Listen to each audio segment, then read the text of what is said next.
parte de todo el equipo de Panadata. Vamos a dar inicio formal a este webinar. Hoy diríamos que hicimos una invitación, diríamos, a el equipo de Panadata, específicamente Luis Alfonso López, que ocupa la posición de director de venta. Luis Alfonso también es abogado y quería que, diríamos que antes de iniciar formalmente nos contaras un poquito qué es Panadata, si es una organización panameña, básicamente qué hacen un poco para que los participantes tengan idea y que nos cuentes brevemente un poco la experiencia de lo que han podido desarrollar en estos últimos años. Luis, bienvenido. Gracias Roberto por la bonita introducción y mucho gusto saludarlos a todos. Mi nombre es Luis Alfonso López, yo soy el director de ventas de Panadata. Panadata es una empresa panameña que se funda en el año 2016 y empieza a operar en el 2017. Y como propósito o misión de empresa, nosotros lo que buscamos es acercar datos públicos estructurados a empresas que lo necesitan para tomar decisiones. Posiblemente muchos de nosotros nos han visto, quizás algunos clientes están acá presentes y a los cuales les agradezco la compañía. Pero para los que no, usualmente cuando buscas una compañía en Google y te sale Panadata, pues eso somos nosotros. Y lo que hacemos en esencia es traer las cartas apropiadas a la mesa para los equipos de cumplimiento para que realmente puedan hacer su labor de forma más dinámica, más rápida y más completa. Estamos en Panamá, Colombia, Ecuador y buscamos complementar con otras jurisdicciones de la región para ser, digamos, la fuente de la verdad consolidada más confiable de Latinoamérica. Así que gracias por la invitación, Roberto, y al equipo de TP Panamá. Sí, gracias.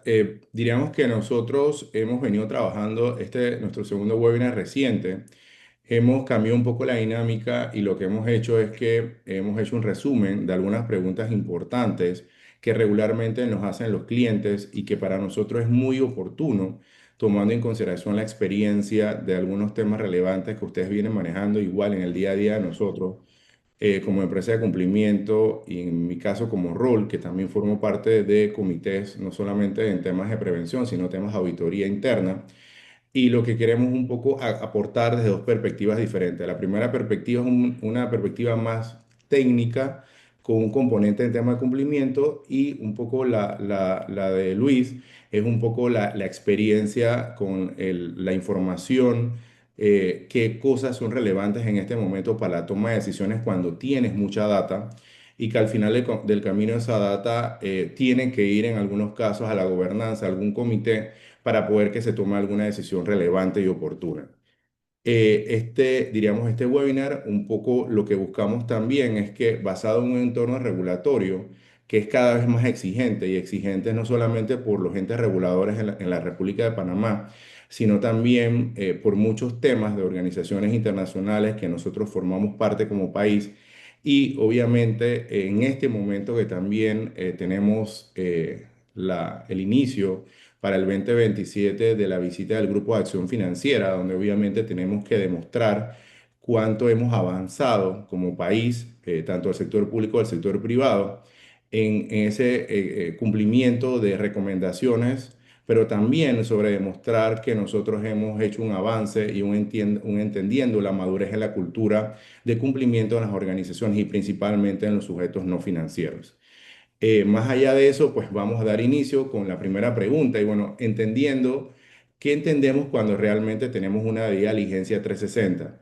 Aquí diríamos que uno de los temas relevantes que muchas veces nosotros nos basamos en información que puede ser información de temas reputacional, legal o temas corporativos, pero muchas veces nosotros siempre le decimos a los clientes que en este proceso es importante tomar información de carácter financiero para poder ver la solvencia o la capacidad.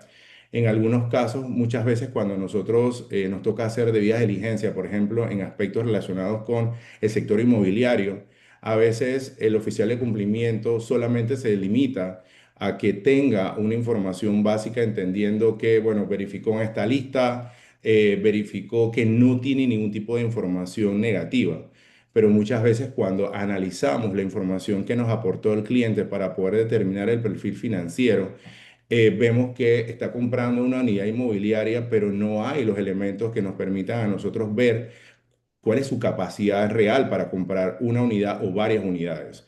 Entonces, cuando nosotros hablamos hoy en día de una debida diligencia 360, es que tenemos que tener información oportuna y pertinente para poder hacer un análisis conducente y determinar que en efecto ese cliente o ese prospecto cliente puede hacer una transacción con nosotros. Entonces, por eso es importante el concepto de 360, porque no solamente es que nos vamos a limitar a hacer una debida diligencia simplificada o básica dependiendo del riesgo, sino entender en qué negocio nosotros estamos y por qué es relevante tener información oportuna y muy precisa en este momento.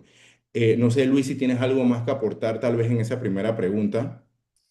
No, yo pienso que estás en lo correcto en el sentido de que la labor del agente de cumplimiento ha evolucionado muchísimo y donde quiera que esté ese agente de cumplimiento en ese rol, ya sea en un banco, ya sea en una firma de abogados o una empresa financiera, quien sea el regulador, ya hoy en día lo que te demanda el mercado es que tienes que ir a buscar un poco más. Y estamos claros de que quizás ahí es donde está el problema de que la data que tú puedas encontrar como un oficial a simple vista es muy limitada y no puedes necesariamente nada más confiar de lo que te está dando el cliente. Tú tienes que ir un poco más allá.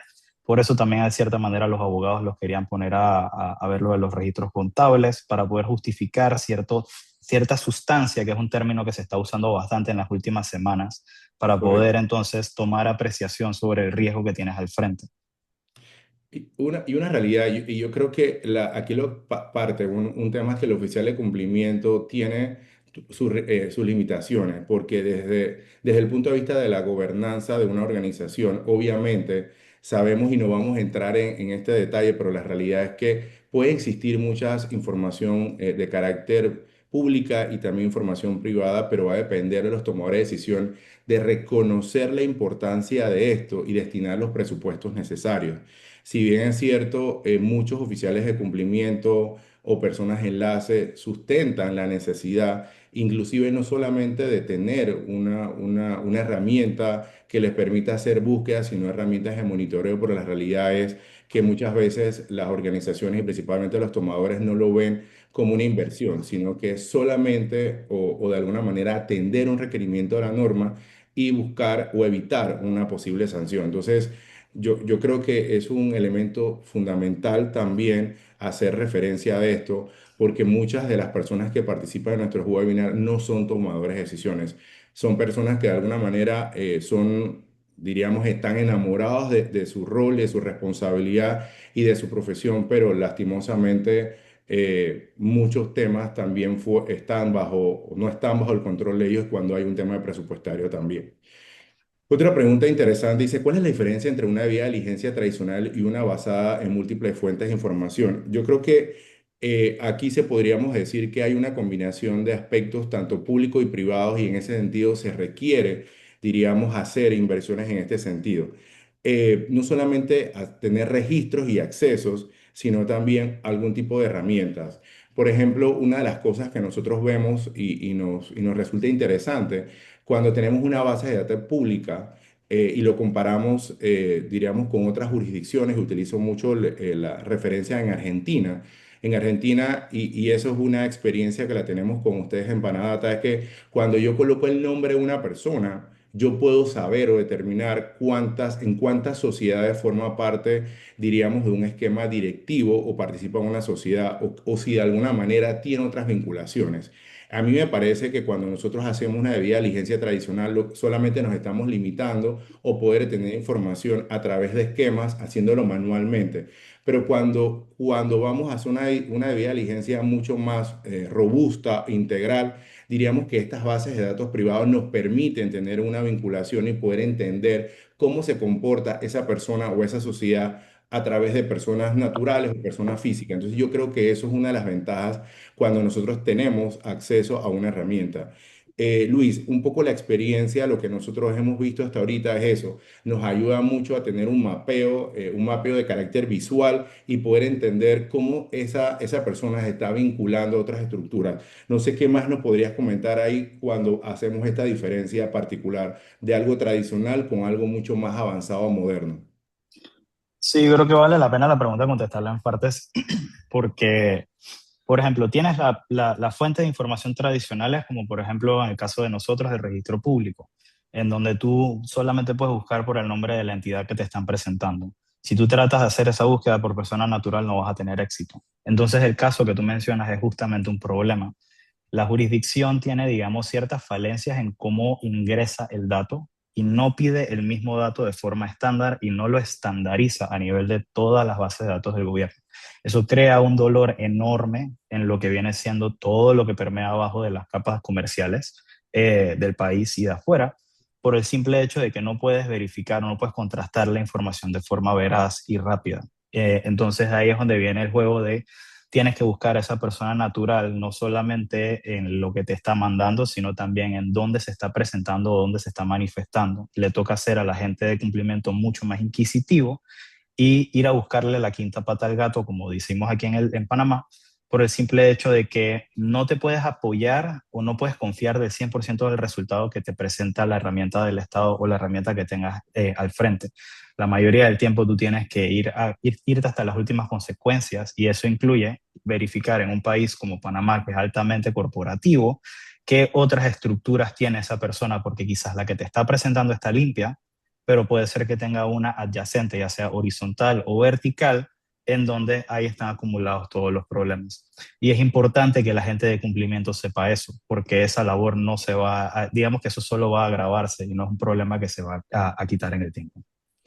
Cuando nosotros hablamos, por ejemplo, de información o datos públicos y datos privados para la gestión de riesgo, en tu experiencia o en el cruce de esa información, por ejemplo, en mi experiencia, nosotros hemos tenido necesidad particular de ver información no solamente en procesos judiciales, sino también en temas que pueden estar relacionados con pago, con el sector público, como en el caso de la Contraloría, temas aduana, cuando tenemos que hacer algún tipo de vía de diligencia mucho más específica.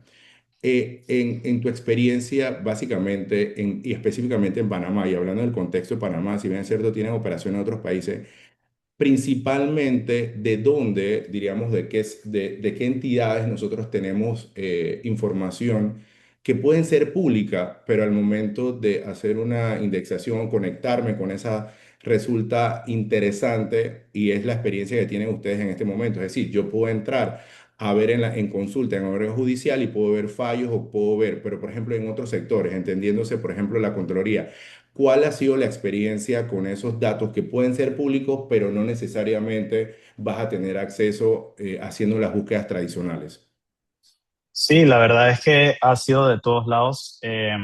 Por ejemplo, llegando a la raíz de la pregunta de la combinación del dato privado, un dato privado, por ejemplo, que comúnmente cualquier cliente de nosotros tiene es los beneficiarios finales de una sociedad. El dato público que solo puedes ver son los de los directores y dignatarios. Asimismo, lo que decías de los estados financieros, cómo eso se contrasta con el comportamiento y qué coherencia tiene con el comportamiento público que estás viendo de esa entidad o de esa persona. La mayoría del tiempo hablamos de por lo menos las bases de datos o de los cores o de los sistemas de CRM del cliente que populan cierta información que vale la pena enriquecerla con información pública, pero hay mucha información que por las líneas de donde mencionas que el mismo Estado tiene que podría ser pública pero que no lo es. Te pongo un ejemplo sencillo. Por ejemplo, en uno de los casos que estamos viendo recientemente es el tema de mercancía de uso dual del lado de Panadata. Y una de las formas que puedes saberlo es por, digamos, el código aduanero, la procedencia y la descripción. Pero el bill of lading o lo que es el manifiesto de empaque o embarque, eso no es público. Y ahí es donde hay una riqueza de información que te permite ver si esa persona a la que le compraron la mercancía es una persona que es kosher o no, o que es una persona que pasa alguna verificación o no. Entonces hay ciertos huecos, no solamente del lado de los clientes, sino del lado de lo que la data pública te ofrece. Pero regresando al punto, nosotros siempre le recomendamos a todos nuestros clientes, agarra lo que tú tienes y que solo tú tienes y contrasta contra eso, porque eso te va a dar una historia mucho más nutrida de lo que ya hoy en día cuentas con. No, sí, sí, dentro de los participantes hay diferentes sectores y una de las cosas que hemos visto en el caso particular, cuando la superintendencia específicamente de sujetos no financieros hace, por ejemplo, revisiones o temas relacionados con la zona franca, parte de la verificación de la información es eso, ¿no? Poder ver, por ejemplo, temas de que es cómo se vincula, diríamos, un cliente con todo lo que tiene que ver con el DMC, que es el movimiento de la mercancía, y que eso tenga un sustento y un cruce de información. Entonces, sí es importante que cuando se tenga esta información, tú también puedes darle una trazabilidad importante a esa información. Entonces, yo creo que es fundamental porque en el día a día tal vez uno no tiene tanto por el volumen de trabajo hacer estos trabajos sin duda manual y conlleva eso. Y muchas veces diríamos que la autoridad cuando hace la revisión o hay de alguna manera parte de su proceso de auditoría, pues busca muchos elementos que en su momento pues nosotros debemos tener la empresa o en su momento cuando tenemos que asesorar a los clientes de que tengan que tener insuficiente información pertinente para entender el riesgo que están asumiendo con ese cliente, ya sea un cliente local o internacional. Esta pregunta me resultó interesante porque ¿qué tipo de información pública resulta más útil para identificar riesgos de todo lo que está relacionado con blanqueo de capitales, financiamiento del terrorismo y financiamiento de la proliferación de la destrucción masiva? Si bien es cierto, nosotros tenemos una realidad y es que hay veces cuando nos toca hacer una investigación o una debida diligencia, nosotros podemos encontrar mucha información de carácter noticiosa, donde diríamos que la persona puede tener una vinculación a una organización criminal o a un proceso de investigación producto de algún delito precedente a blanqueo de capitales. Si bien es cierto, pues esas noticias no necesariamente se conducen a una investigación.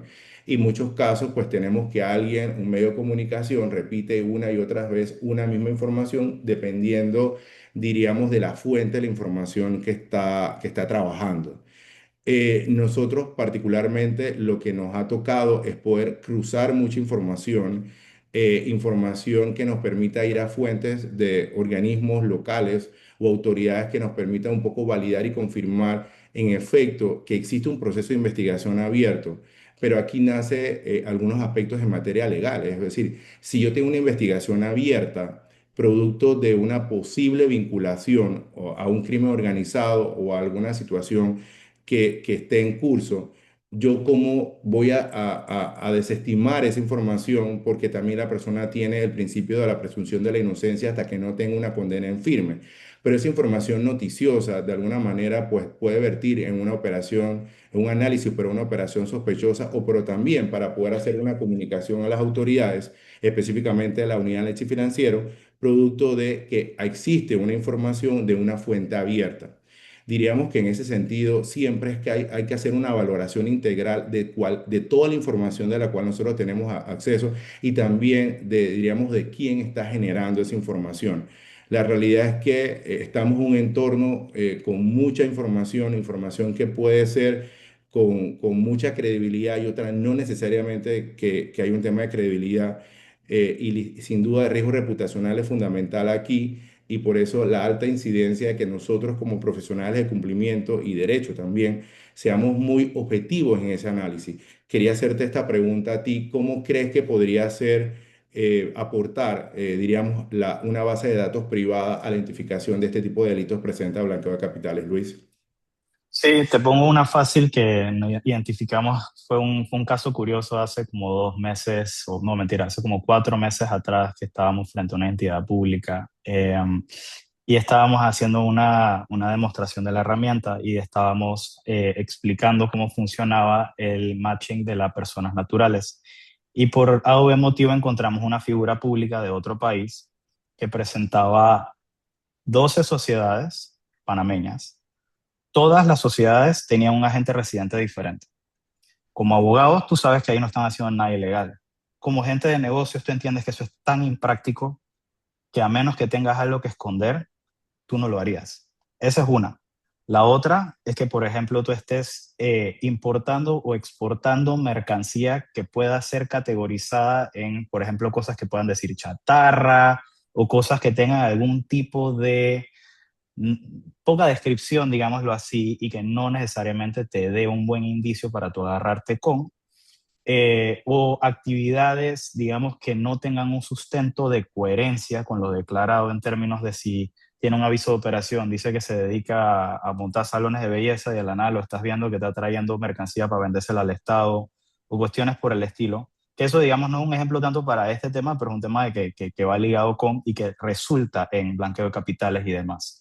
Entonces son indicios que demandan quizás a una persona con una cierta sagacidad para entender cuáles son las posibilidades que hay y es saber dónde buscar.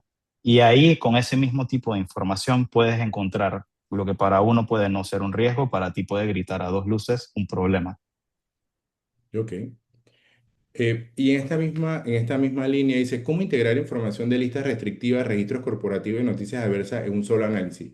Diríamos que la experiencia que yo siempre le digo, no solamente a los clientes, sino a los oficiales de cumplimiento, es que para mí es fundamental que cuando se genere, diríamos, una serie de información, a veces nosotros queremos sustentar a través de todo lo que hemos encontrado, todas las búsquedas, los soportes, pero yo creo que es necesario, diríamos, como una sana práctica. Esto tal vez es más común en el sector financiero que en el sector no financiero, pero hacer un breve informe donde de alguna manera el oficial de cumplimiento, la persona enlace, va a detallar qué fue lo que pasó, la información que tiene, cuáles son sus consideraciones en materia de riesgo, si es en materia tal vez legal, reputacional, cuáles son las consideraciones que nos hace, cuál sería la conclusión y para él cuáles son las recomendaciones, porque eso de alguna manera ayuda a hacer una integración fundamental.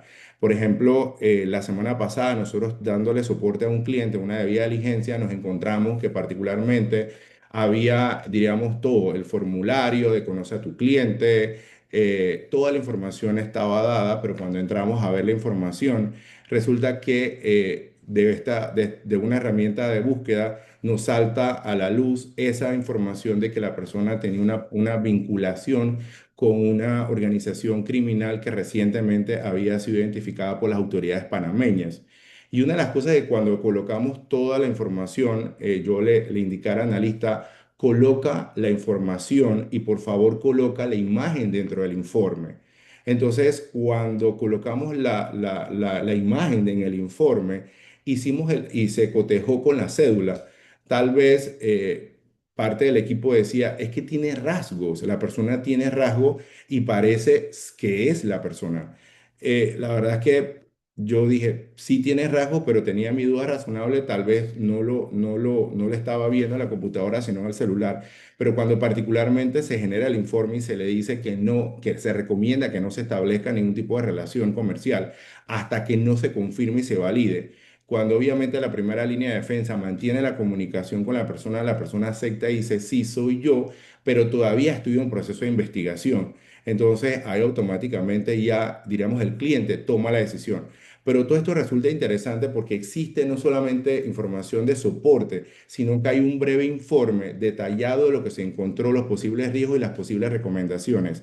Y para nosotros diríamos que siempre le decimos no solamente a aquellas organizaciones que no son financieras, que hemos apoyado en la implementación de un comité de prevención, es que generen un informe para los que tomadores de decisiones puedan analizar y puedan al final pues estar alineados de riesgo que van a, diríamos, asumir con la aceptación o no de de ese rechazo vinculado a un cliente, un proveedor. En su defecto también hemos encontrado temas con posible contratación de un colaborador. No sé si tendrías algo más que aportar, diríamos, Luis, en tu experiencia en ese sentido. Sí, que en esencia cuando van a hacer el análisis es importante tomar en consideración la cronología de los eventos porque como por naturaleza mucho de la información que vas a recibir está dispersa, nos hemos encontrado que hacer la relación en el tiempo te cuenta mucha de la historia quizás que a veces no lo puedes ver a simple vista cuando lo tienes en un papel. Por ejemplo, todos sabemos que hay ciertas actividades que suceden más o menos dependiendo de en qué temporada política estemos o que quizás ciertas empresas o ciertas personas estén tratando de hacer ciertas cosas en ciertos momentos políticos.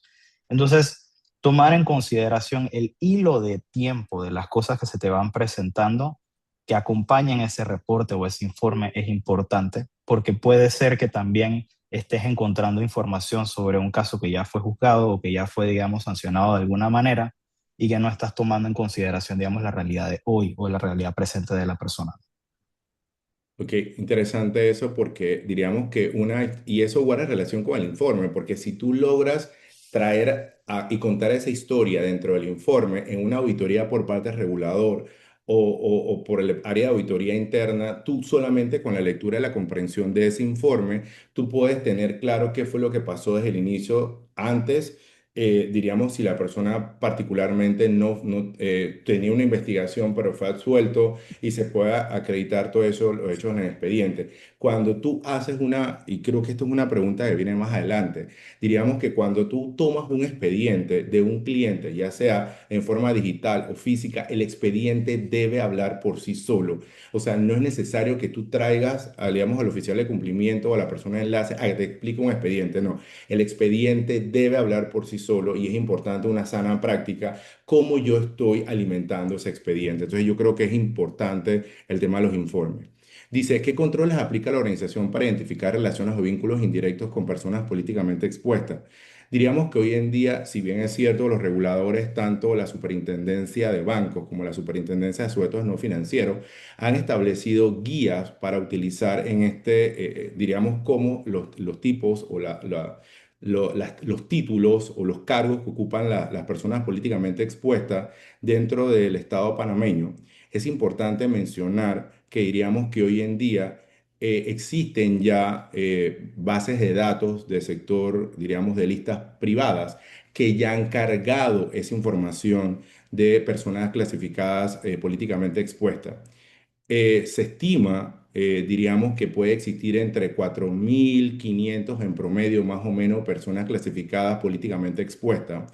Y algunos reguladores, entiéndase la Superintendencia de Bancos, cuando está haciendo sus auditorías, pues hace diríamos, un muestreo y determina si en efecto esa base de datos privada pues cuenta con la identificación de esa persona políticamente expuesta, la persona particularmente y su posible vinculación.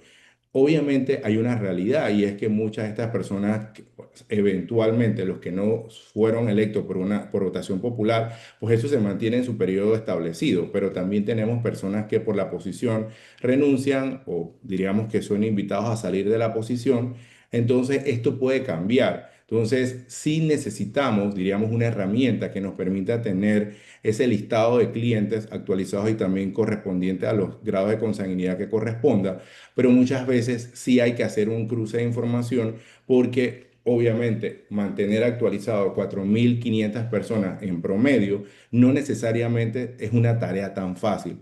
Lo que sí es cierto es que hay que seguir trabajando, buscando mecanismos, o si no, y la realidad es que no todo el mundo tal vez tiene recursos para poder hacer el pago de una herramienta privada, pero sí es un gran desafío en este momento. En este sentido, Luis, no sé qué nos podrías, basado en tu experiencia, en lo que corresponde a la vinculación de las personas políticamente expuestas dentro de las bases de datos privadas. Sí, esto es una excelente pregunta y desde que yo empecé a asociarme profesionalmente con Panadata me las están haciendo de alguna manera u otra. ¿Dónde yo puedo ver los PEPs? ¿Cómo yo los puedo encontrar? Finalmente salió el acuerdo de número 1 del 2025 del año pasado, que donde delimitaban las posiciones de las personas que son consideradas PEP, pero eso solamente te va a contar un pedacito de la historia. Por ejemplo, a nosotros nos ha tocado hacer el amarre entre esos cargos con lo que sale en las planillas del Estado. Y uno de los problemas que tiene la planilla del Estado es que todos te dicen la fecha de entrada, pero ninguno te dice cuál es la fecha de salida. Entonces te queda el compás súper abierto y de vuelta te expone como sujeto obligado a preguntarle al cliente y que el cliente te dé una información imprecisa y que tú tengas que de alguna manera usar eso para conducir tu negocio. Más allá de eso, creo que mencionas muy bien el tema de que la definición PEP se expone a no solamente el designado, sino también padres, hijos, todos los que están en cierto grado de consanguinidad y estrechos colaboradores.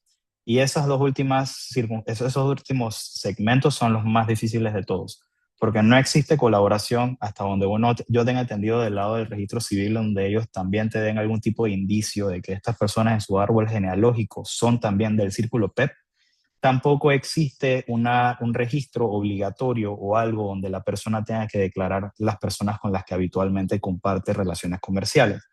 Entonces nos ha tocado hacer ese tipo de asociaciones usando tecnologías de inteligencia artificial para poder darle una ventana al público y es un proyecto que por lo menos ahorita mismo todavía se está trabajando.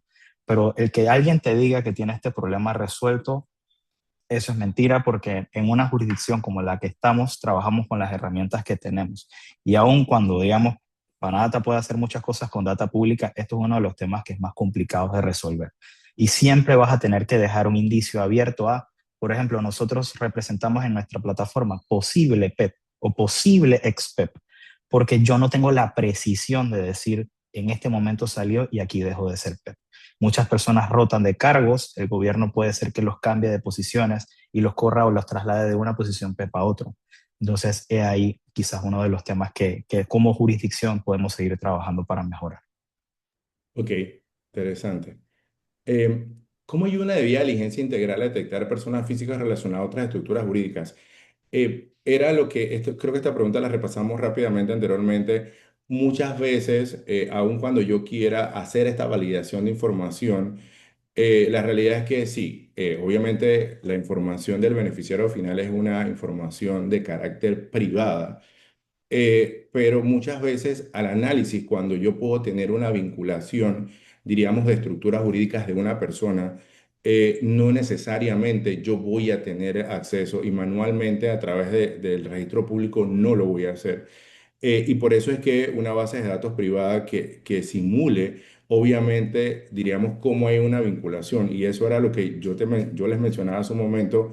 Por ejemplo, hay una base de datos que cuando nos toca hacer auditorías de algunos clientes aquí en Panamá, por ejemplo, en Argentina hay una base de datos que él te hace como si fueras, diríamos, un pulpo y él te va indicando cómo esta persona o esta sociedad se vincula a otra sociedad y cómo está dentro de esas sociedades personas físicas vinculadas. Y yo creo que eso aporta mucho cuando tienes que hacer un análisis, porque ahí te das cuenta de que esta persona está en diferentes actividades y que de alguna manera esto puede ser un anticipo para hacer una debida diligencia un poquito más profunda, más ampliada, porque te estás dando cuenta que en la práctica esa persona tiene un vínculo, diríamos, interesante, no solamente a nivel de rol en la estructura jurídica de esa junta directiva, pero que también de alguna manera tiene la posibilidad de conectarse a otras empresas que tienen una regulación también o que posiblemente tengan una información noticiosa. En este sentido, pues ustedes sí han venido trabajando en eso y eso me consta. La realidad es que nosotros en TP Panamá no solamente tenemos una sola herramienta para hacer búsqueda, tenemos más de una por el hecho de que en algunos casos cuando estamos tratando de cruzar la información, lo hacemos de tal manera que podamos tener, diríamos, una coherencia en el análisis de lo que estamos haciendo y lo que tú mencionaste en un momento un poco contando la historia, cómo se vinculan. Pero cuéntame un poquito cómo ha sido su experiencia en este sentido para detectar personas físicas relacionadas a diferentes estructuras jurídicas, Luis. Gracias, Roberto. La única forma que lo puedes hacer en la práctica es realmente comparando las membresías en las juntas directivas, porque nadie va a poder enseñarte la capa de beneficiario comercial, de beneficiario final, y el registro único de beneficiarios finales nunca va a ser público.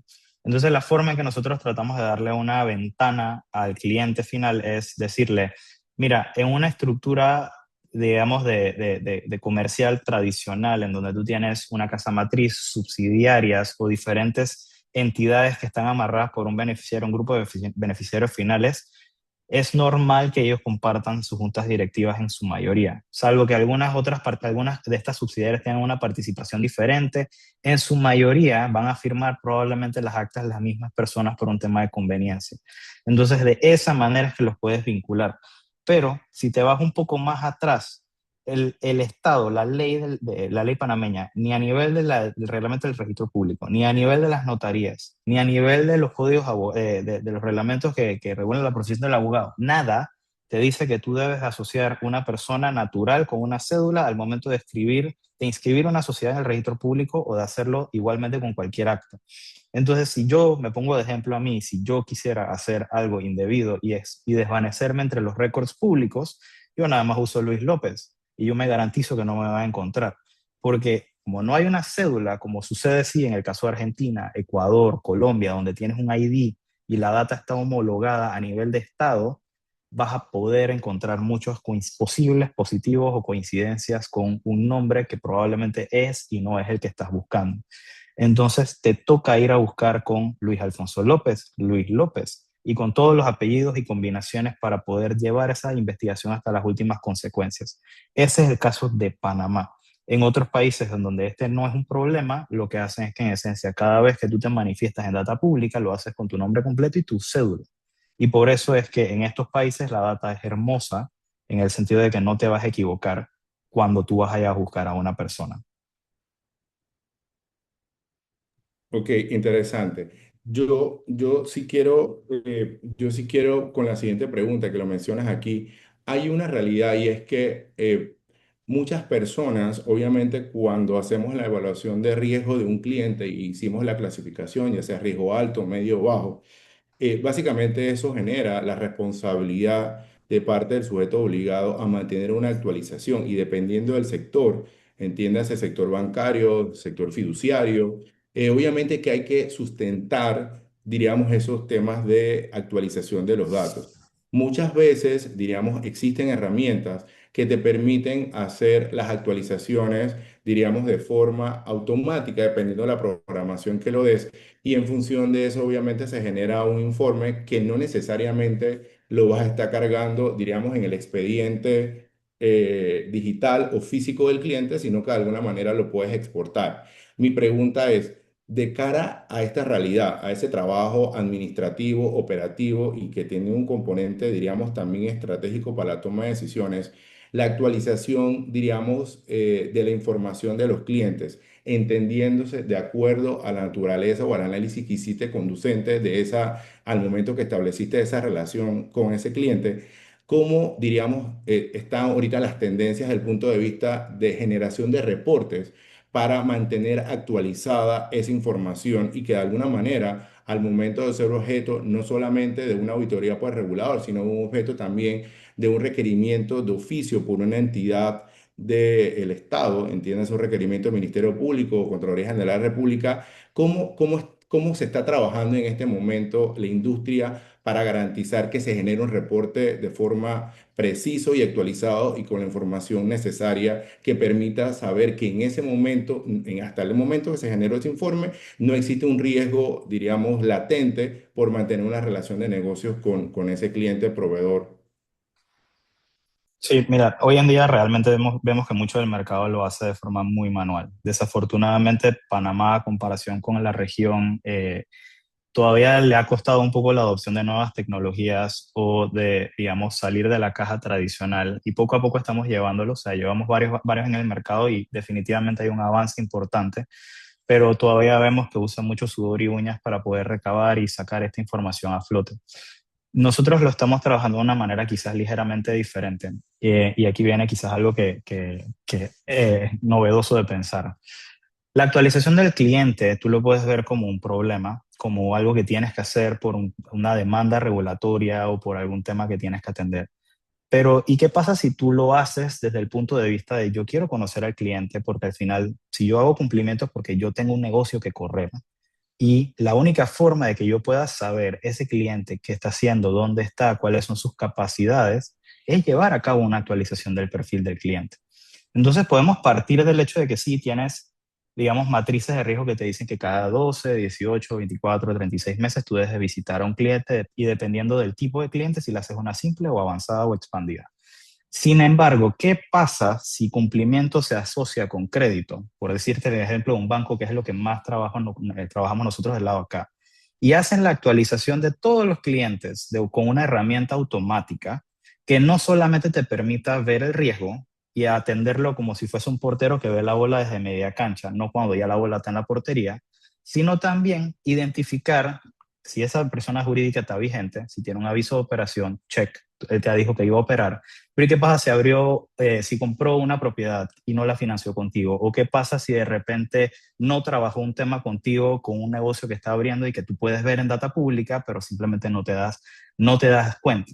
Entonces, cuando tú lo casas con una labor de crédito quiere conocer más, o el abogado o digamos, la parte de generación de recursos de la empresa quiere saber más de ese cliente que ya tiene que actualizar, se vuelve muy interesante porque se deja de ver como una tarea que es de peso, que es detrimental, que es friccionosa, a algo que todo el mundo quiere por el simple hecho de que vas a entender vas a tener un mejor entendimiento de cuál es tu ventana de oportunidad en cada uno de esos escenarios. Ok. Y yo creo que aportando un poquito, eso es, yo creo que eso es fundamental porque la norma establece, no solamente en la ley, en los decretos ejecutivos, también nos habla sobre la importancia de entender el perfil financiero y transaccional de nuestros clientes. Y yo creo que muchas veces esa data es fundamental para tener una visión mucho más integral de ese cliente desde el punto de vista cómo se está comportando.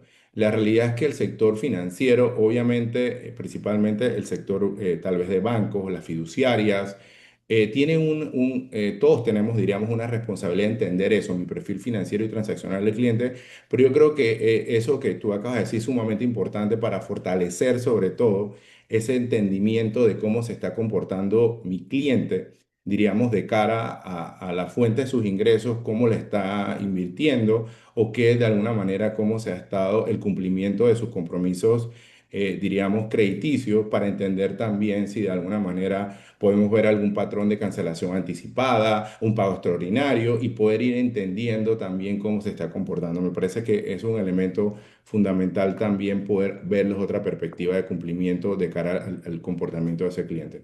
Dice, ¿qué errores comunes observan los reguladores en los expedientes de vía de diligencia? Wow. Diríamos que muchas veces cuando a nosotros, diríamos, nos toca, diríamos, hacer auditorías de cumplimiento y de alguna manera ha pasado regulador y ha dejado una matriz de hallazgo o una matriz de recomendaciones. Y una de las principales cosas que diríamos que pues se puede observar en esto es que hay veces que la información no está debidamente actualizada, diríamos que los campos que tienen los sistemas de información para la captura de los datos claves de ese cliente tal vez no están completados. Se puede encontrar tal vez inconsistencia cuando se hizo la selección de información de cara a la matriz de riesgo, y eso obviamente trae como resultado que una valoración de riesgo de una profesión, ocupación, una persona que es asalariada, independiente o que tenga otras fuentes de ingresos, el país donde está generando los recursos. Entonces, diríamos que una de las sensibilizaciones que hay que hacer, diríamos, a todas las organizaciones es que cuando nosotros estamos, diríamos, iniciando una relación de negocios con un cliente o en su efecto con un proveedor, el entendimiento de sus datos. Es importante tener datos de calidad para poder hacer análisis. Y cuando hablamos de análisis, es el sistema de monitoreo y transaccional. De nada vale que tengamos una herramienta lo sofisticada para poder hacer búsqueda de información, pero si tal vez existe un error del nombre, existe un error sobre algún dato o elemento, no vamos a poder tener, diríamos, esa conclusión si el cliente tiene una información negativa o no. Hay veces cuando nosotros le decimos al cliente, es importante la necesidad que el cliente nos aporte su pasaporte si es extranjero o que nos aporte su cédula que debe estar debidamente actualizada, porque al compararlo con una base de datos yo puedo descartar información desde la parte, diríamos, facial, de la fecha de nacimiento, pero a veces diríamos que el área de negocio considera que estamos excediendo mucho, diríamos, en la consecución de esa información, pero esa es una información fundamental que no solamente es para hacer un análisis, sino es también va a estar sujeto a una verificación por el regulador como parte de su rol y su responsabilidad en el sector. Entonces, fundamental, creemos lo que hemos visto es falta de actualización también. A veces decimos en el manual de prevención que nosotros vamos a hacer una actualización de una debida diligencia para un cliente clasificado de riesgo medio, pero pusimos 24 meses, pero resulta que han pasado un año más y van 36 meses y no hemos hecho la actualización porque no tenemos capacidad operativa, porque no hemos podido establecer un plan de remediación de expediente o en su defecto hemos hecho una migración de un sistema a otro y honestamente no existe particularmente capacidad operativa por parte de la empresa o regulador. Entonces, por eso yo les digo a las personas, por favor, si usted decide hacer una migración de su sistema, de su base de datos, para obtener un mejor acceso a reportería, un mejor sistema de monitoreo y transaccionalidad, por favor, documentelo, establezca un plan de remediación, cómo lo vamos a hacer, quiénes va a ser los responsables, cuánto tiempo se estima eso, qué mecanismo de control de calidad vamos a hacer. Existe dentro de su programa de cumplimiento, del programa de auditoría interna, un espacio durante el año para que haga un muestreo y fortalezca que esa transición ha generado, diríamos, el impacto que estamos buscando. Entonces, diríamos que particularmente eso es lo que regularmente hemos podido identificar dentro de, diríamos, cuando ya pasa el regulador, que es una matriz de hallazgo que pues nosotros hemos sido contratados porque parte de su programación anual es hacer una auditoría de cumplimiento, pero el regulador obviamente tiene su programación también. Entonces, yo creo que las herramientas, inclusive la norma lo establece, que en la medida que obviamente el sujeto regulado es grande, tiene diferentes, ¿cómo se llama?, líneas de negocio, debe tener herramientas tecnológicas para poder hacer su trabajo. La realidad es que sabemos las restricciones en materia económica o presupuestaria para poder hacer la adquisición de herramientas. Entonces, sin duda, en la medida que yo tengo una cartera de clientes importante, en esa misma medida debo hacer los esfuerzos necesarios y conducentes para poder hacer sistema de monitoreo de alerta. Yo no sé, Luis, si tenía algo a aportarnos también desde tu experiencia, obviamente, de qué son esas cosas que tal vez podemos encontrar o beneficios para estar, diríamos, con información pertinente y obviamente, pues pasar una evaluación de regulador a nivel de recomendaciones y no de hallazgos. Sí, yo creo que va por el lado, hay alguna información que va a ser pública y hay alguna información que va a ser difícil de validar en fuentes públicas, pero sospecho que uno de los dolores más duros, digamos, de una verificación de un expediente es, si tú te pones a ver un expediente, por ejemplo, de una persona jurídica típicamente tiene alrededor de 3 miembros. Cada uno de esos tiene una cédula, si son todos panameños. Si tienen alguna otra nacionalidad, tienen que pedirle el pasaporte. Si tiene aviso de operación, se lo tienen que pedir firmado. En fin, cada uno de esos requerimientos son un punto de actualización dentro de un expediente. Y si al final del día ustedes como sujetos regulados no tienen algún tipo de sistema o algo, a medida que la cartera crece, el riesgo más latente va a ser ese. De que abras un expediente, es que no lo hemos podido visitar o la mitad de las identificaciones están vencidas o que la persona cambió de pasaporte, que sí cambia el número, no como la cédula. Entre ese tipo de cosas, yo creo que la recomendación de nuestro lado viene siendo más bien, miren cómo se pueden apalancar de las tecnologías que hay hoy en día porque el mundo no va a irse más manual, se va a ir más hacia lo programático y en batch. Y de esa manera es como tienen que mirar bajo ese prisma la vida de aquí para adelante, porque solo se va a poner más complejo. Imagínense que hay una ley que está hablando de sustancia económica que te va a incluir otra capa de complejidades. Entonces, si ustedes no tienen un sistema robusto, que en este caso no necesariamente estoy hablando de Panadata, esto es un problema que les va a causar una erosión al fin y al cabo de capital, porque vienen multas, porque no van a poder crecer lo suficientemente rápido. Y de eso se trata el mensaje, de adoptar tecnologías que les permitan hacer negocio de forma más eficiente. Sí, a mí se me olvidó el tema de los documentos de identidad vencidos también. Creo que eso es un tema que también es comúnmente. Em, Dice, ¿podrían compartir un caso donde la combinación de datos permitió identificar un riesgo que inicialmente no era evidente? Eh, bueno, nosotros no solamente diríamos, en la experiencia que tenemos día a día, nosotros todos los días encontramos patrones y estos patrones llegan a hacer análisis. Diríamos que últimamente hay una realidad y es que, no sé Luis, y yo voy a decir algo, pero no puedo hacer esa confirmación. Estamos viendo que dependiendo del perfil de los clientes, en algunos casos las personas hacen, diríamos que si bien es cierto, tiene una información noticiosa negativa, buscan a organizaciones privadas para que mejoren su reputación, se les limite un poco su presencia desde el punto de vista de presencia de información negativa.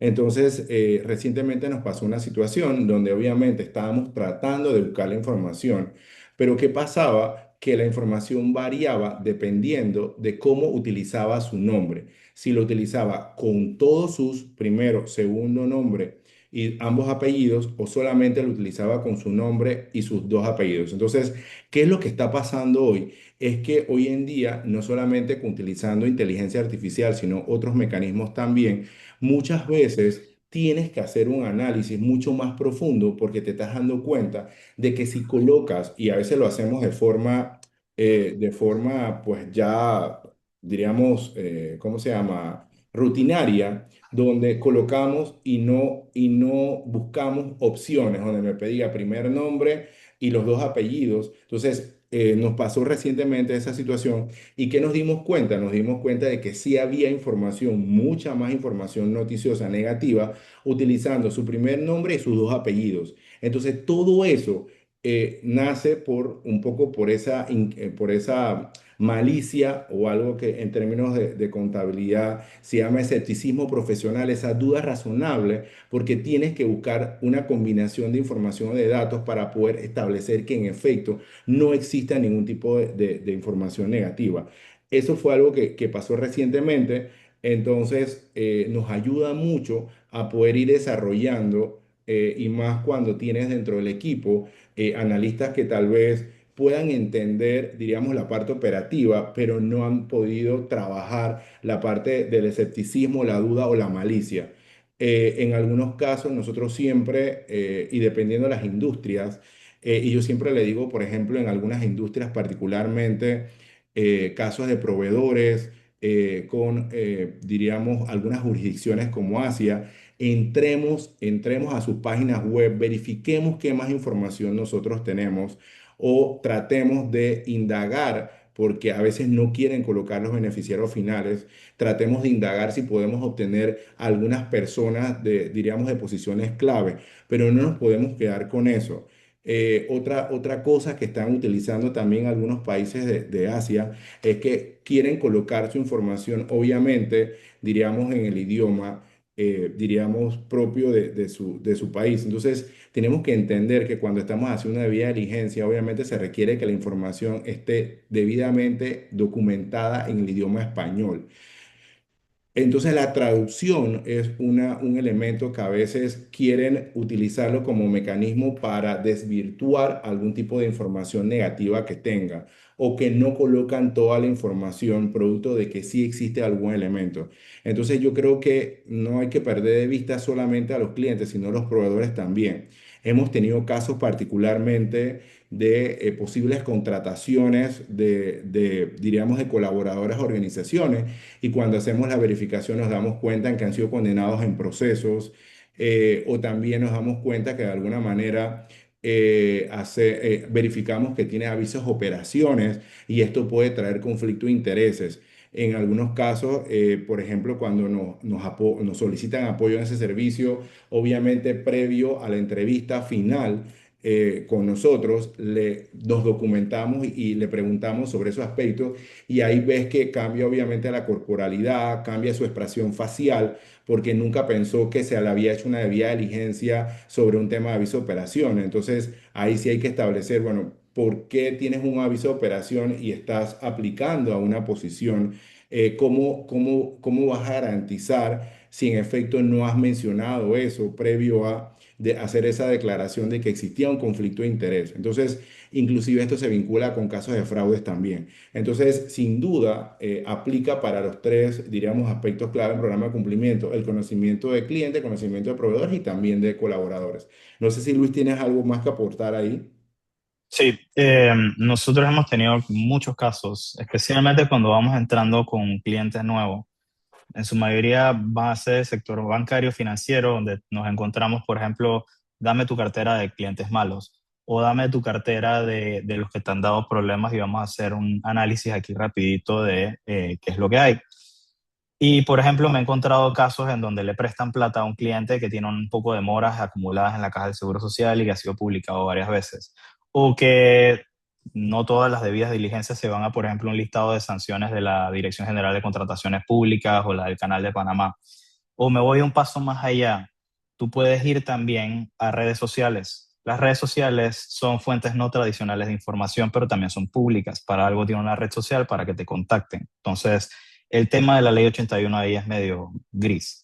Dicho eso, a la gente que le vive la vida muy fácil, se le hace por naturaleza, digamos, gracioso o jocoso empezar a publicar información sobre su estilo de vida, fotos en lugares donde no coinciden con el perfil transaccional de la persona, gente que de repente por asociación no es alguien con lo que ese perfil de esa persona debería quieres que se asocie con. Y empiezas a ver varias cosas que de repente no coinciden con lo que es el perfil de riesgo del cliente. Y en ese sentido, la sagacidad de esa gente puede salvar a ese cliente, a ese banco o a esa empresa de un muy, muy mal negocio. Entonces, uno de los riesgos latentes que vemos es eso, que no combinan suficientes datos que están disponibles solo porque quizás el tiempo no da o de repente no fue lo que se solicitó. Casos, por ejemplo, de departamentos de crédito que están pensando otorgar facilidades crediticias y no están viendo el LinkedIn y de repente te das cuenta que el tipo no tiene ningún negocio ni trabajo declarado. Tiene perfil, pero no tiene nada. Eso no es necesariamente un indicio conclusivo, pero es información que te ayuda a hacer las preguntas adecuadas al cliente para que el día de mañana, bien como lo dijiste, ese expediente de cumplimiento hable por sí solo. Mencionaste una palabra, contra el tiempo, y eso es lo que estamos en este momento. Diríamos que había muchas preguntas por temas de respeto a los tiempos. Sé que si le pregunto a las personas, ¿quieren que aumentemos el tiempo? Pues estoy seguro que nos van a decir que sí, pero diríamos que estos webinars guardan, diríamos, un tiempo establecido. Esta es la última pregunta, había más, pero creo que nos quedamos con esa. Igualmente creo que es oportuno y conducente, diríamos, tanto el equipo de TP Panamá como el equipo de Panadata, pues valorar poder hacer otro webinar para abordar las otras preguntas que me parecen que era oportuno hacerlo. Ahí lo conversamos y ahí igual, si consideran a ustedes participantes que podamos hacer una versión 2 pues siempre quedamos a su disposición. Esta es la última pregunta por temas de tiempo. Dice, ¿qué tendencias están observando en materia de prevención de blanqueo de capitales, financiamiento del terrorismo y proliferación de la destrucción masiva relacionadas con la tecnología y la digitalización? Miren, yo creo que hablar de tecnología y digitalización es algo que ya es del pasado. Yo creo que la realidad es que nosotros tenemos que estar incorporando herramientas tecnológicas fundamentales. Nosotros, por experiencia con algunos clientes, hemos visto ya cómo se ha establecido CRMs, cómo se ha permitido que de alguna manera, diríamos, basado en proveedores locales e internacionales, se haga, diríamos, un proceso automático de llegada de información al oficial de cumplimiento, donde la primera línea de de la línea de defensa, perdón, de una forma, diríamos, digitalizada, lleva toda la información desde el formulario, documentos, soportes, ya le llega un correo a ese oficial de cumplimiento, le indica que tienes una debida diligencia, él hace una valoración de los elementos que tiene, si considera que la debida diligencia pues tiene información, diríamos, completa, procede a hacer la debida diligencia y si no está completa, lo manda hacia atrás indicándole cuáles fueron las inconsistencias. Esto está permitiendo que obviamente se tenga una mayor trazabilidad, genere reportes, indique qué es lo que está a falta, cuál es la persona o las personas con mayores inconsistencias. En fin, está logrando que se exista una mayor transparencia al momento de la digitalización de la información. Esto trae consigo que cuando el oficial de cumplimiento obviamente carga todo su análisis, todos los documentos soporte, ya nos queda una bitácora mucho más clara con la valoración del nivel de riesgo y eso le va a poder permitir generar reportes indicando, por ejemplo, cuál fue el nivel de riesgo, cuándo le corresponde actualización, si hay un vencimiento próximo de su cédula o pasaporte. Entonces, ya esto es algo que se está incorporando. En algunos casos, sí, se está incorporando sin duda herramientas de inteligencia artificial, se está incorporando también temas de poder hacer, programar, diríamos, algunos esquemas de inteligencia artificial para poder dejar una bitácora de las búsquedas. Nosotros hemos observado también los análisis utilizando inteligencia artificial, por ejemplo, haciendo los análisis de valoración de riesgo de la entidad o también valoración de algunos temas importantes. Entonces, ya el tema de la tecnología, el poder trabajar y entender cómo se hace un análisis de una data para poder establecer los patrones. Y sin duda la digitalización es algo que se requiere porque obviamente hay esquemas vinculados a planes de continuidad de negocio, hay temas relacionados con seguridad de la información, con temas de seguridad física, que son fundamentales, el componente de tecnología. Muchas veces lo que estamos viendo es que cuando, en el caso particular de nosotros, cuando hacemos una auditoría independiente de cumplimiento, nosotros es obligatorio tener una reunión con el área de tecnología o las personas responsables de tecnología para poder entender cómo se está manejando los aspectos relacionados con plan de continuidad de negocio, seguridad de la información. Y nos hemos encontrado donde a veces hemos hecho preguntas y nos hemos dado cuenta de que sí, hay mecanismos de acceso a información de parte de los colaboradores a información sensible, pero muchas veces utilizan dispositivos personales y no se está poniendo, diríamos, los esquemas de seguridad de la información. Y esto genera mucha vulnerabilidad de poder que un tercero haga un ciberataque dentro de las bases de datos, independientemente de los protocolos de seguridad, pero también un tema de protección de datos. Entonces, diríamos que los oficiales de cumplimiento tenemos que prestar atención a eso, cómo se está manejando la información. En algunos casos se está utilizando mucho el WhatsApp, obviamente para colocar y aprobar temas donde hay mucha información sensible de parte de los clientes. Entonces, sí manejamos o trabajamos en la sensibilización de esto. Hay otro elemento importante y es que nosotros sí, cuando tenemos organizaciones lo suficientemente grandes, les recomendamos que las capacitaciones no pueden ser generalizadas. Tiene que haber capacitaciones orientadas a un marco genérico concentrado si es un tema de recursos humanos, temas de tecnología, temas de la gente de auditoría interna, porque la necesidad de información no es igual. Por ejemplo, tenemos muchos temas que guardan relación con comportamientos de clientes, de colaboradores o de algún tipo de proveedor. Entonces, todo eso también se debe incorporar en todas las inversiones que nosotros vamos a hacer a lo interno de las organizaciones, principalmente en dos componentes, inversión en tecnología y inversión en digitalización. Luis, no sé si tienes algo más que aportar aquí. Sí, yo nada más les iba, me parece súper interesante y qué lástima que tengamos que ya ir cerrando con esta pregunta porque ha sido un conversatorio súper interesante. Em, lo dijiste muy bien cuando dices que quizás tú te vas un poco más allá de tecnología y digitalización, y yo también, pero quizás por otra tendencia. Cosas que estamos viendo hoy en día es que todo el mundo quiere usar inteligencia artificial. Todo el mundo va a necesitar en algún punto incluir inteligencia artificial de alguna manera u otra para analizar datos a escala. Las organizaciones lo están haciendo cada una a su paso, cada una a su manera y cada una con sus políticas de privacidad y demás. No obstante, algo que es cierto para todos los sistemas es que el resultado de lo que sea que te da la inteligencia artificial, ya sea un workflow o un agent o lo que sea, es tan bueno como el contexto que tú le diste. Entonces, apoyándome en el punto que tú dijiste de documentar bien la información y tener un expediente limpio, detallado, de ahí es donde después le puedes meter una tecnología para que pueda agarrar esos atributos o esos elementos y computarlos de una manera que quizás un humano o un grupo humano no lo hubiera podido hacer de forma tan rápida.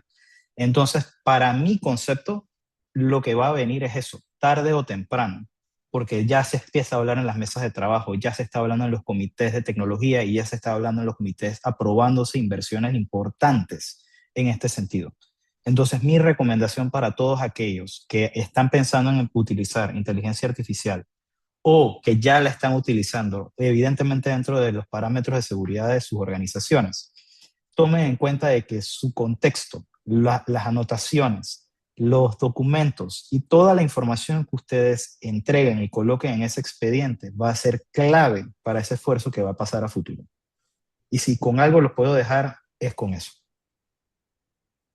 Dijiste un tema importante y tal vez yo quiero cerrar con esto, es que hoy en día En los comités de prevenciones se requiere la incorporación de tecnología o de una persona que represente la parte tecnológica. Eso es fundamental. Diríamos que los reguladores, asimismo como en el sector financiero, se solicita que se haga una matriz de riesgo en temas tecnológicos y con algunos acuerdos también se menciona la relevancia que tiene el análisis integral, no solamente riesgo tecnológico, sino riesgo operativo. Pero hoy en día hay un comité de prevención, cuando es una organización lo suficientemente grande y robusta, es fundamental que se incorpore a la gente de tecnología. No, si no es, sí, en algunos casos requiere que sea una permanencia dentro del comité, en otros casos invitación para poder abordar algunos temas. Bueno, a todos ustedes los participantes les agradecemos por su activa, diríamos, escucha en este webinar.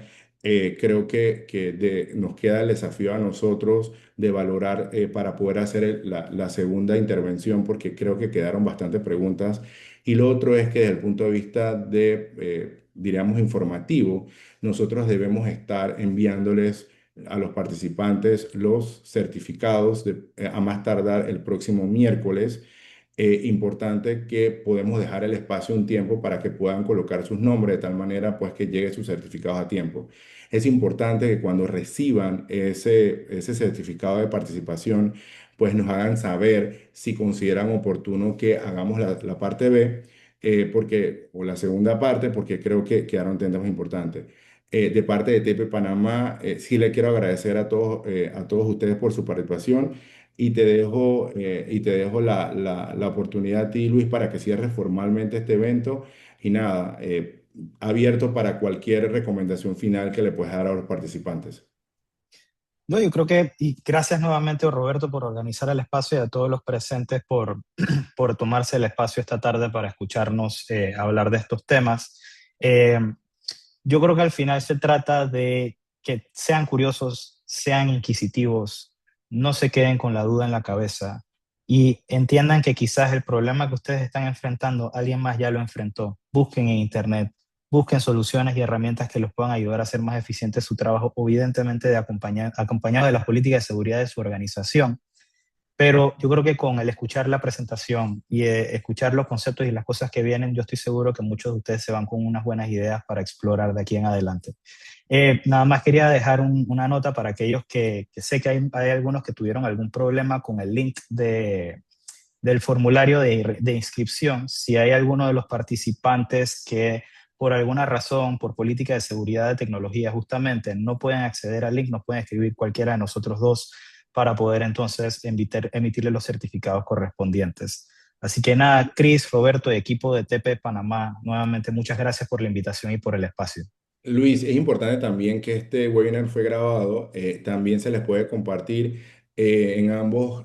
Nosotros estamos trabajando en este momento para colocar todos estos webinars en el canal, así que igualmente lo van a poder ver también en el link. Así que bueno, reiterándole a todos ustedes mi agradecimiento y espero que esto les ayude un poco a ese crecimiento de información y un poco las experiencias que ambos tenemos en diferentes ramas, pero que de alguna manera siempre enriquece pues, esa información oportuna, precisa, y ese aprendizaje para la toma de decisiones. Así que muchísimas gracias y que pasen feliz tarde. Gracias, hasta luego.